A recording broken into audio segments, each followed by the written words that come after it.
চলে যান। আমার আল্লাহ আমাকে পরীক্ষা নিতে লেগেছে। ইব্রাহিমের কাছে আগুনটা বেশি ভয় না আল্লাহ পাকের জন্য ইব্রাহিমের জান দেওয়াটা বড় খুশির বিষয়। ইব্রাহিম আগুনের ভয়ে আল্লাহকে ভুলে যায় নাকি পরীক্ষা চলতে লেগেছে। এ ইব্রাহিম শুনে রেখে দাও, আমি আমার আল্লাহকে এত ভালোবাসি, এই আগুনে যদি আমার আল্লাহ পুড়িয়ে খুশি হয়, আমি ইব্রাহিম একবার নয় দুবার নয় হাজার বার পূর্ব জান যদি দেয় আবার আল্লাহর জন্য পুড়তে রাজি আছি।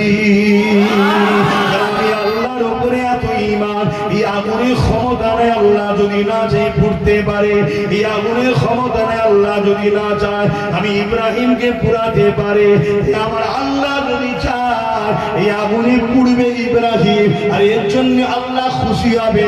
আমি এমন একটা ইব্রাহিম আমার মালিক আল্লাহর খুশির জন্য একবার নয় দুবার নয় হাজার বার পুড়তে রাজি আছি।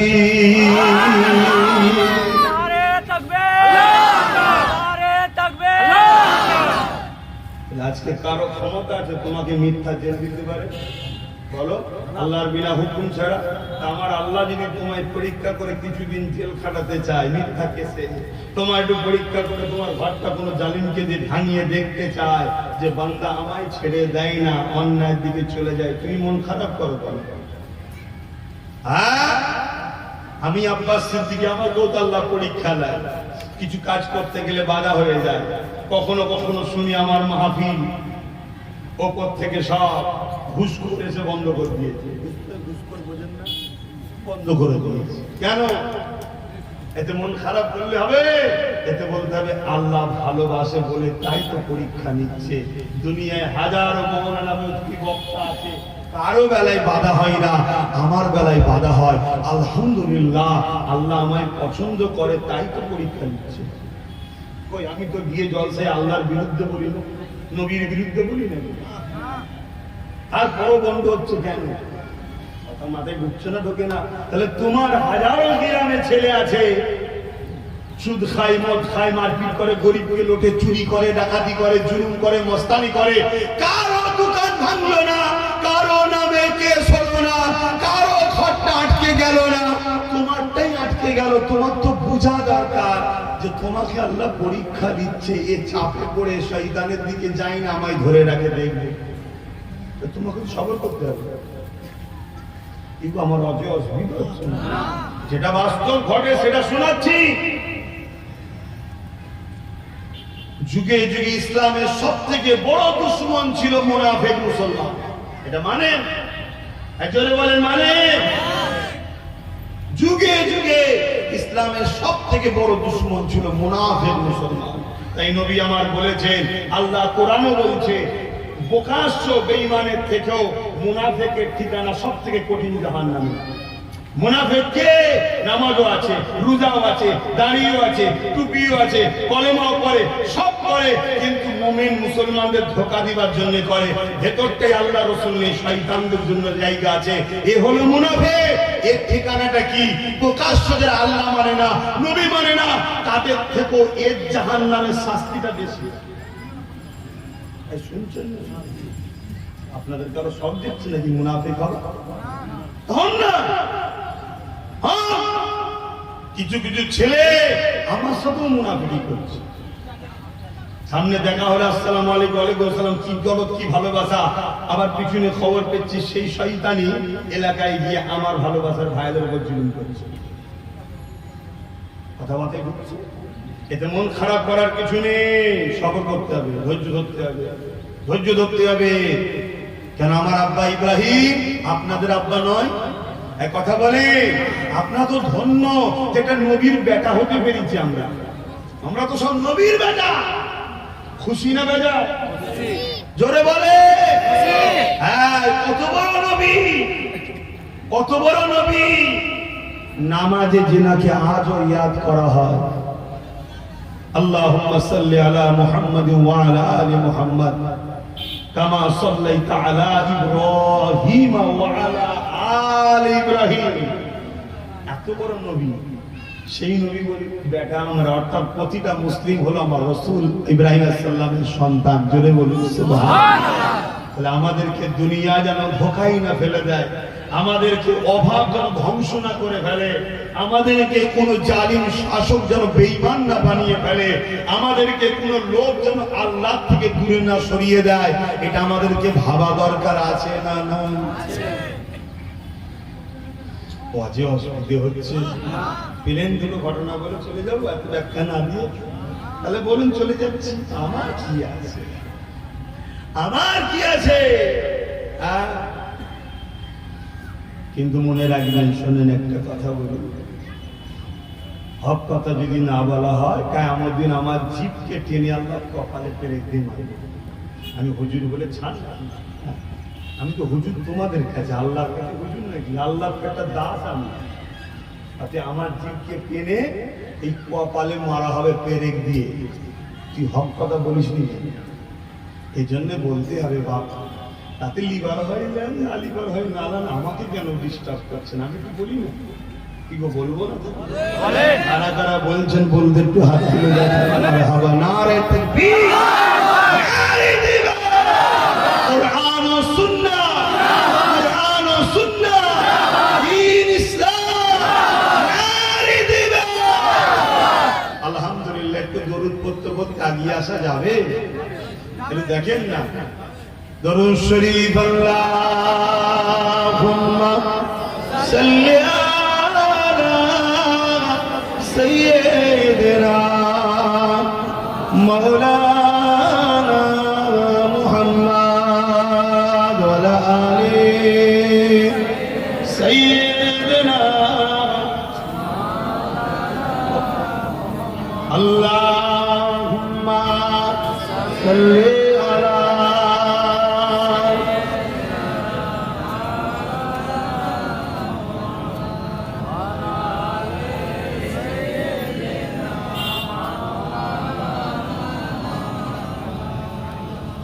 ও গো চাঁদ, তুমি বলে দাও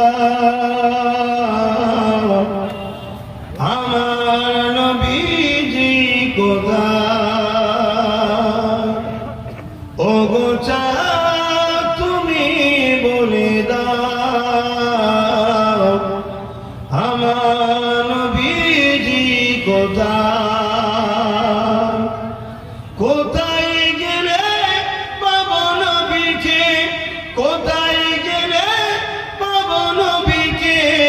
পাখ নবীজির রওজায়। গো চাঁদ, তুমি বলে দাও আমার নবীজি কোথায়?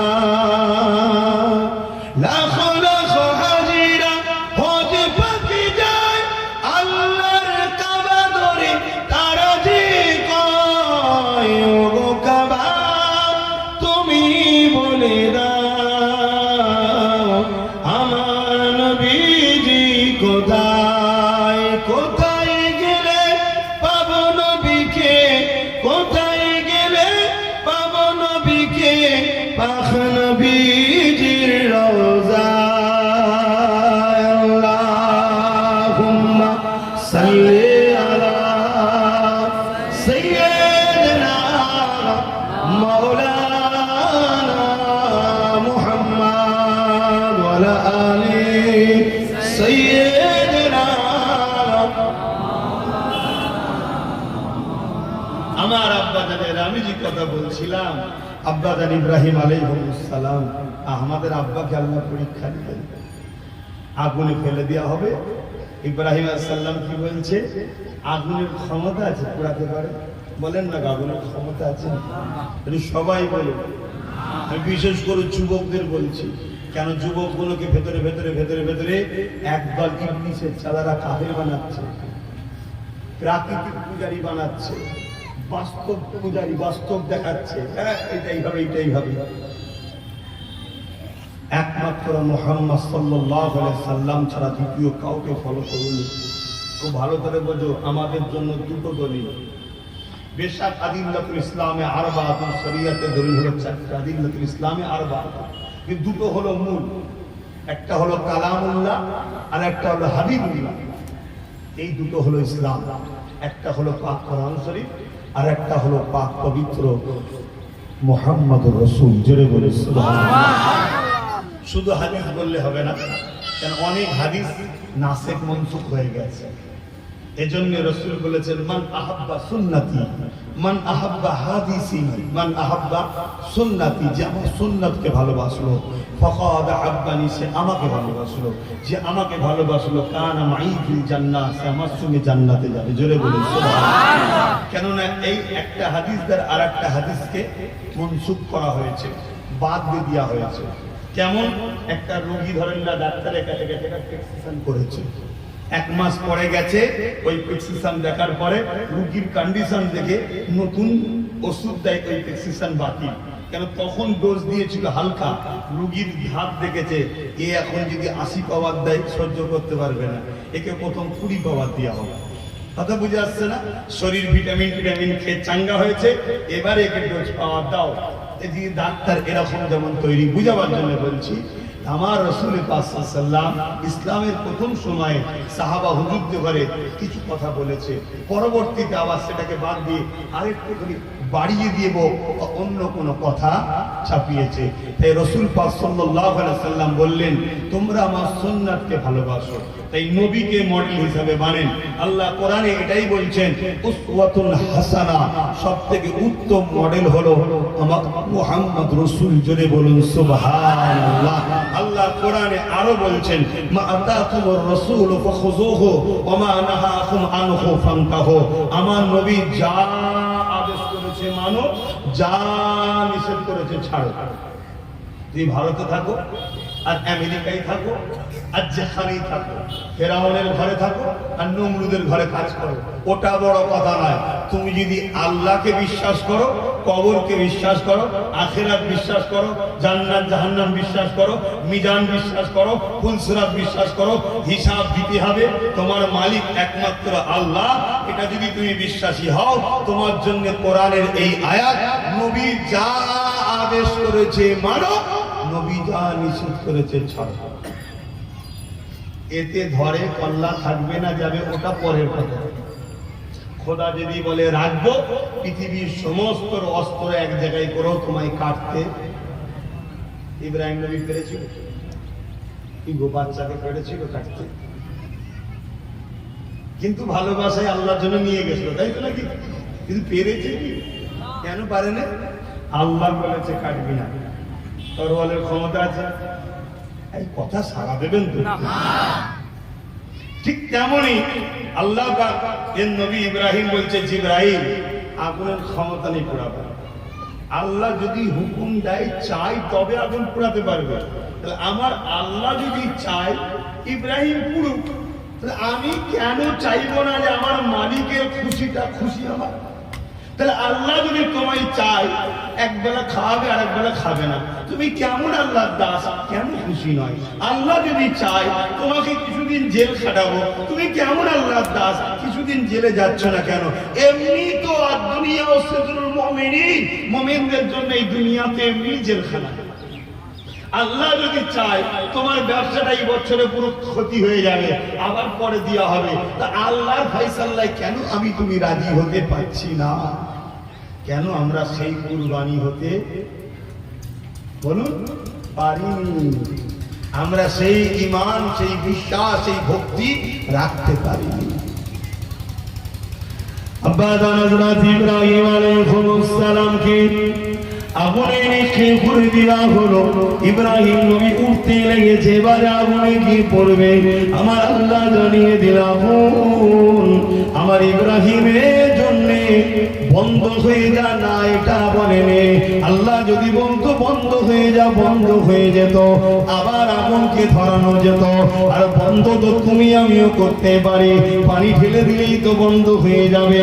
আল্লাহ বলল, না আগুন তুই জ্বলবি ঠিকই, বন্ধ হবি না, কিন্তু জ্বলার ভেতরে তো আমার ইব্রাহিমের জন্য শান্তিদায়ক জায়গা হয়ে যায়। এটাই তো আল্লাহ। আগুন জ্বলছে তার ভেতরে যেমন ফুলের বাগান, নিরাপদ জায়গা, শান্তির জায়গা। এটাই তো আল্লাহ, এটাই তো আল্লাহু আকবার, এটাই তো তিনি সব থেকে বড়। 3 দিন একভাবে জ্বলছে, ইব্রাহিম নবীর চাচা আজর বড় খুশি, বেটা মরেছে, ভাই বোন মরেছে, কথা বুঝে আসছে। নমরুদের বাড়ি ছাদে উঠেছে, ছাদে উঠে যখন আগুনের দিকে তাকাচ্ছে, দেখছে ভাইপো তো ফুলের বাগানে ঘুরে বেড়াচ্ছে, খাওয়া দাওয়া করছে। জোরে বলুন সুবহানাল্লাহ। ইচ্ছা না থাকলেও উপর থেকে আজর চিনলে বলছে, ইব্রাহিম তোমার আল্লাহ বড় ক্ষমতাশালী ও বড় তোমাকে ভালোবাসে। জোরে বলুন সুবহানাল্লাহ। কিন্তু কপালে যদি হিদায়াত না থাকে হয়।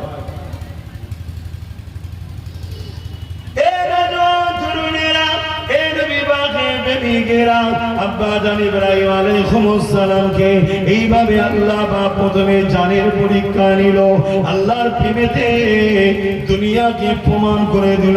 আজ সে আলোচনা আল্লাহ আমাকেও করাচ্ছে, আপনাকেও শুনতে হচ্ছে। আল্লাহ কোরআনে সূরা ইব্রাহিম নবী নামে একটা সূরা পর্যন্ত দিয়ে দিয়েছে, যাতে কিয়ামত পর্যন্ত আমার বন্ধুর আলোচনা হবে, আমার মাহবুব বান্দার আলোচনা হবে, দুনিয়ার মানুষ শুনবে। তোরা যে বলিস আল্লাহকে ভালোবাসি, তোদের ভালোবাসাটা কেমন আর আমার ইব্রাহিমের ভালোবাসাটা কেমন? তোরা তো কুরবানি দিচ্ছিস ঠিকই কথা, আমার ইব্রাহিম প্রথম নিজের জানের কুরবানি দিয়েছে। দেখ ওই জ্বলন্ত আগুনে আমার জন্য পড়েছে। আমি যদি চাই বাঁচবে, আমি যদি চাই মরবে, কোনো কারো কাছে সাহায্য চাই না, এমনকি জিবরাইলের কাছেও সাহায্য চাইল না। এ যুবকেরা, তরুণীরা, হে নবী পাকের প্রেমিকেরা, আল্লাহ পরীক্ষা নিতে শুরু করে দিল। আল্লাহ পাক কোন সন্তান দিল না। দীর্ঘদিনের পরে 90+ হয়ে যাওয়ার পর আল্লাহ পাক ইব্রাহিম নবীকে একটা সন্তান দিল। যে সন্তান তো সন্তান, একটা জান্নাতি বাচ্চা দিল। নবীদের সম্পর্ক জান্নাতের সাথে, তাই নবী আলাইহিস সালাম প্রতিটা নবীর চেহারা থেকে নূর আলো জ্যোতি বেরোত। ইসমাইল আলাইহিস সালামকে আল্লাহ দিল।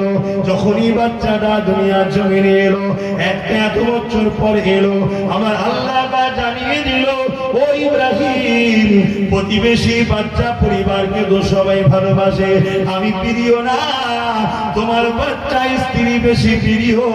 এই পরীক্ষা তুমি আমাকে দাও। যাও তোমার স্ত্রী আর বাচ্চাকে ওই যে কাবা যেখানে রয়েছে ওই জায়গায় তখন ঘরটা ছিল না, কেননা নূহ নবীর প্লাবনে ওই কাবাটা শহীদ হয়ে গিয়েছিল। ইব্রাহিম নবী আবার তৃতীয়বার নির্মাণ করেছে। এ যুবকেরা, তরুণেরা, বাপেরা, ওই জন্য আল্লাহ বললেন, এই ইব্রাহিমের তোমার স্ত্রীকা তোমার বাচ্চাকে ওই জায়গাতে তুমি রেখে দিয়ে আসো।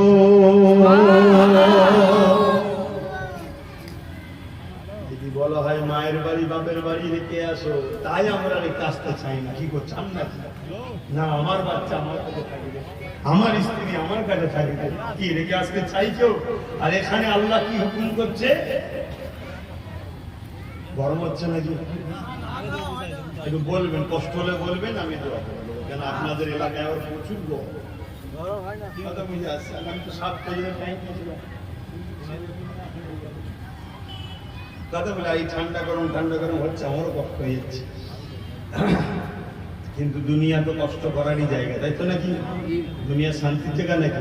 না, মোমেনদের জন্য দুনিয়া জেলখানা, কষ্টের জায়গা। তো আমি যে কথা বলছিলাম, আব্বা ইব্রাহিম আলাইহিস সালাম, একটু বলি নাকি? সবই আপনারা জানেন, কিন্তু আল্লাহ তো চাইছে বারবার আমার বন্ধু আলোচনা হোক। আমাদের দরকার তো নেকি, আমাদের দরকার তো আল্লাহকে খুশি করা।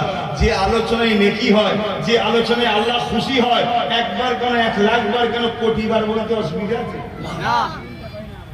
খুব ভালো করে বোঝেন। আল্লাহ বাপ পরিবারের প্রেম, আবার নিজের সন্তানের প্রেম পরীক্ষা নিচ্ছে। আমরা তো আমাদের বাচ্চারা অন্যায় করলে বকতে, মারতে ডিস্টার্ব হয়, কষ্ট হয়, ছেলেকে বকবো? হ্যাঁ, অথচ কিয়ামতের দিন ওই ছেলের জন্য ধরা পড়ে যাবেন। প্রতিটা আব্বাকে বলি, আপনার বাচ্চা যদি সুদখোর, মদখোর, দুর্নীতিবাজ, অত্যাচারী, জালিমদের সঙ্গে উঠা বসা করে, মেশে, আপনি যারার পরও যদি ছেলেকে না রোকেন, কিয়ামতের দিন আপনাকে জবাব দিতে হবে। শুনছেন? কেন? ছেলে আপনার ঠিকই কথা, কিন্তু তার থেকেও বেশি ওটা আল্লাহর বান্দা। আপনি হলেন গার্জেন, আল্লাহর বান্দা ভুল রাস্তায় গেল, আপনি রুখলেন না কেন? আল্লাহ আপনার কাছে কিন্তু ছাড়বে না। এটা শরিয়াত বলছে। হাজরাতরা রয়েছেন, নিচু অনেকে বসে আছেন, বলুন আমার কথাটা ভুল হচ্ছে, কেউ কেটে দিতে পারবেন? অতএব একটা পুরুষের জান্নাত যাওয়া যে কত কঠিন, কখনো যদি সময় পাওয়া যায় ওই বিষয়ে আলোচনা হবে। একটা নারীদের জান্নাত যাওয়া খুব সহজ, নারীদের জান্নাত যাওয়া খুবই সহজ। তারপরও রাসূল বলল জাহান্নামে নারীদেরই সংখ্যা বেশি হবে। কারণ হিসাবে রাসূল তিনটে কথা বলেছে, কোন কোন রায়াতে চারটেও আছে। তার মধ্যে একটা হলো নারীরা একটুতেই বদদুয়া করে, অভিশাপ দেয়। আল্লাহ বদদুয়া অভিশাপকারীকে ভালোবাসে না। তাই আমার মা বোনেদের বলবো, খবরদার বদদুয়া করবেন না, অভিশাপ দেবেন না, এটা আল্লাহ পছন্দ করে না। বাপ তো রাগ হলে ধরে ছেলেকে মেরে রাগ মিটিয়ে দেয়, মা তো ধরতে পারে না, ছেলে ছুটে পালিয়ে যায়, লাস্টে বদদুয়া করে তুই মরে যা, এটা ওটা সব বলে। এই অভিশাপ গুলো আল্লাহ পছন্দ করে না। দ্বিতীয় হলো স্বামীর হক নষ্ট করা। স্বামীর হক অনেক দিক দিয়ে হতে পারে। নিজে খোদ একটা স্বামীর হক, নিজেকেও খারাপ রাস্তায় নিয়ে যাওয়া, না স্বামীর সম্পদ, স্বামীর ছেলে, ওটা আপনারও জানি, কিন্তু আপনাকে ডিউটি আল্লাহ দিয়েছে কে লালন করেন, প্রাথমিক শিক্ষিকা আপনি। এইরকম স্বামীর হককে নষ্ট করা, কথা বুঝে আসছে। 3 নম্বর, যেটা আমার আম্মা বোনেদের মধ্যে বেশি পাওয়া যায়, যেটা সত্য সেটা বলছি, যাতে করে মা বোনেরা ছেড়ে ত্যাগ করে, কি এর কথা ওকে, ওর কথা ওকে, এক জায়গায় বসলে হয়। ও চাচি, ও বুবু, ও বুবু, ও খালা, এই হয়েছে জানো, ও এই করেছে জানো, এই পরচর্চায় থাকা, এটা আল্লাহ পছন্দ। এক জায়গায় বসে নবীদের আলোচনা করেন, এক জায়গায় বসে সাহাবাদের আলোচনা করেন, ওলিয়া আউলিয়াদের আলোচনা করেন, নিজে কত নামাজ কোরআন তেলাওয়াত করেন, কিভাবে দোয়া দরুদ করেন, এই আলোচনা করেন না, পরে সমালোচনা করেন কেন? মা বোনেরা আশা করছি করেন আপনার এলাকায়। তারপরও এই 3টে কারণের জন্য নারীরা জাহান্নামের সংখ্যা বেশি হবে। আর পুরুষ জান্নাত যাওয়া সবথেকে বড় কঠিন, পুরুষের জান্নাত যাওয়া সবথেকে বড় কঠিন। কারণ একটা পুরুষ জান্নাত যখন যাবে, আল্লাহ তাকে ডাকবে, এদিকে আসো, বলো হিসাব দাও। হিসাব দিচ্ছে, নিজের নামাজ, রোজা, হজ, যাকাত, দান, খায়রাত, ঈমান, আমল সব ঠিক আছে, আল্লাহ আমি যাই। আল্লাহ বলবে না, তোমার স্ত্রীর হিসাবটা দাও। আল্লাহ ওর কাছ থেকে গেলেন না, না তোমার তুমি ওর গার্জেন ছিলে, সে পর্দা করতো, সে পরের বাড়ি গিয়ে বসে টিভি দেখতো নাকি, সে কি রাস্তায় বেরিয়ে বেরিয়ে মিছিলে ঘুরতো নাকি, এসব জিজ্ঞেস করা হবে। শুনছেন আব্বা জানেরা? আল্লাহ ওটা ওকে জিজ্ঞেস, না না তুমি গার্জেন, তুমি স্বামী, তুমি গার্জেন, বলো। আচ্ছা ধরুন স্ত্রীরটাকেও ক্লিয়ার করে ফেলবে, হ্যাঁ সব ঠিক ছিল, পাক পবিত্র, পর্দা ফর্দা সব বুঝিয়ে বাজিয়ে রেখেছিল, ভালোবাসায় একে অপরের সাথ দিয়েছে। আল্লাহ চায় না, তোমার ছেলে কথা বলো, ছেলে নামাজ রোজা করতো, আল্লাহ রসুলের দিনের পক্ষে ছিল, আল্লাহ ছেলেকে জিজ্ঞেস করেন না, না তুমি গার্জেন বলো। শুনছেন কি শুনছি? তাহলে আমাদের কি হবে? যত দিন যাচ্ছে ছেলেও তো সব আল্লাহ রহমত, খাতারনাক খাতারনাক দুনিয়া ছেলে ছোটবেলা থেকেই যা পেকে যাচ্ছে, যা বদমাইশি করছে, বলার মতো কি হবে? আল্লাহর কাছে দোয়া আছে, সেজদায় পড়ে পড়ে তাহাজ্জুদে কাঁদেন, আল্লাহ সব পারে আপনার বাচ্চাকে হেদায়েত করে দেবে, বলুন সুবহানাল্লাহ।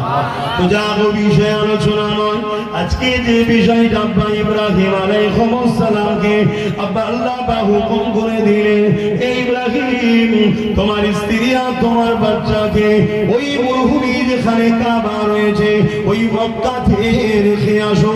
এ যুবকেরা, তরুণেরা, হযরত ইব্রাহিম আলাইহিস সালাম আব্বা যার হুকুম পাওয়ার সাথে সাথে, কেন কি ব্যাপার, আল্লাহ ওখানে পানি নাই, ওখানে গাছপালা নাই, ওখানে খড় নাই, ওখানে কোনো মানুষের বসতি নাই, আল্লাহ পাক বড় এলাকা, ওখানে আমার ছোট বাচ্চা আর স্ত্রীটাকে আমি কি করে রেখে এসি?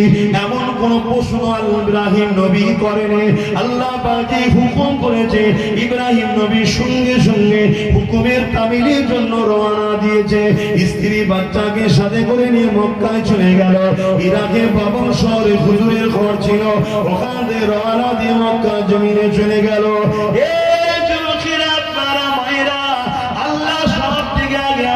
কাছে স্বামী স্ত্রীকে নিয়ে বাচ্চাকে নিয়ে ওই জায়গায় যখন রওনা দিয়ে ওই জায়গায় বসিয়ে দিয়ে ইব্রাহিম নবী যখন চলে আসতে লেগেছে কিছু খাবার পানি রয়েছে সাথে হযরত আম্মা জান হাজেরা বলতে লেগেছে আমার প্রাণের স্বামী এই জায়গায় আপনি আমাদেরকে রেখে চলে যাচ্ছে এখানে কোনো লোকালয় নাই বসতি নাই ঘর নাই বাড়ি নাই গাছপালা ছায়া নাই এই গরম মরুভূমি বাড়িতে আপনি আমাদেরকে ছেড়ে যাচ্ছে কোনো পানি খাওয়ার ব্যবস্থা নাই কিছু খাবার পানি রয়েছে এটা রেখে দিয়ে আপনি চলে যাচ্ছেন কেন ইব্রাহিম নবীর মুখে কোনো কথা নাই আবার দু কদম এগিয়ে যায় আবার বলে কেন রেখে চলে যাচ্ছে হুজুর আমার চুপ রয়েছে এদিকে আম্মা হাজেরা বলতে লেগেছে আমার প্রাণের স্বামী আপনি আমাকে আর ইসমাইলকে এই জায়গায় রেখে চলে যাচ্ছে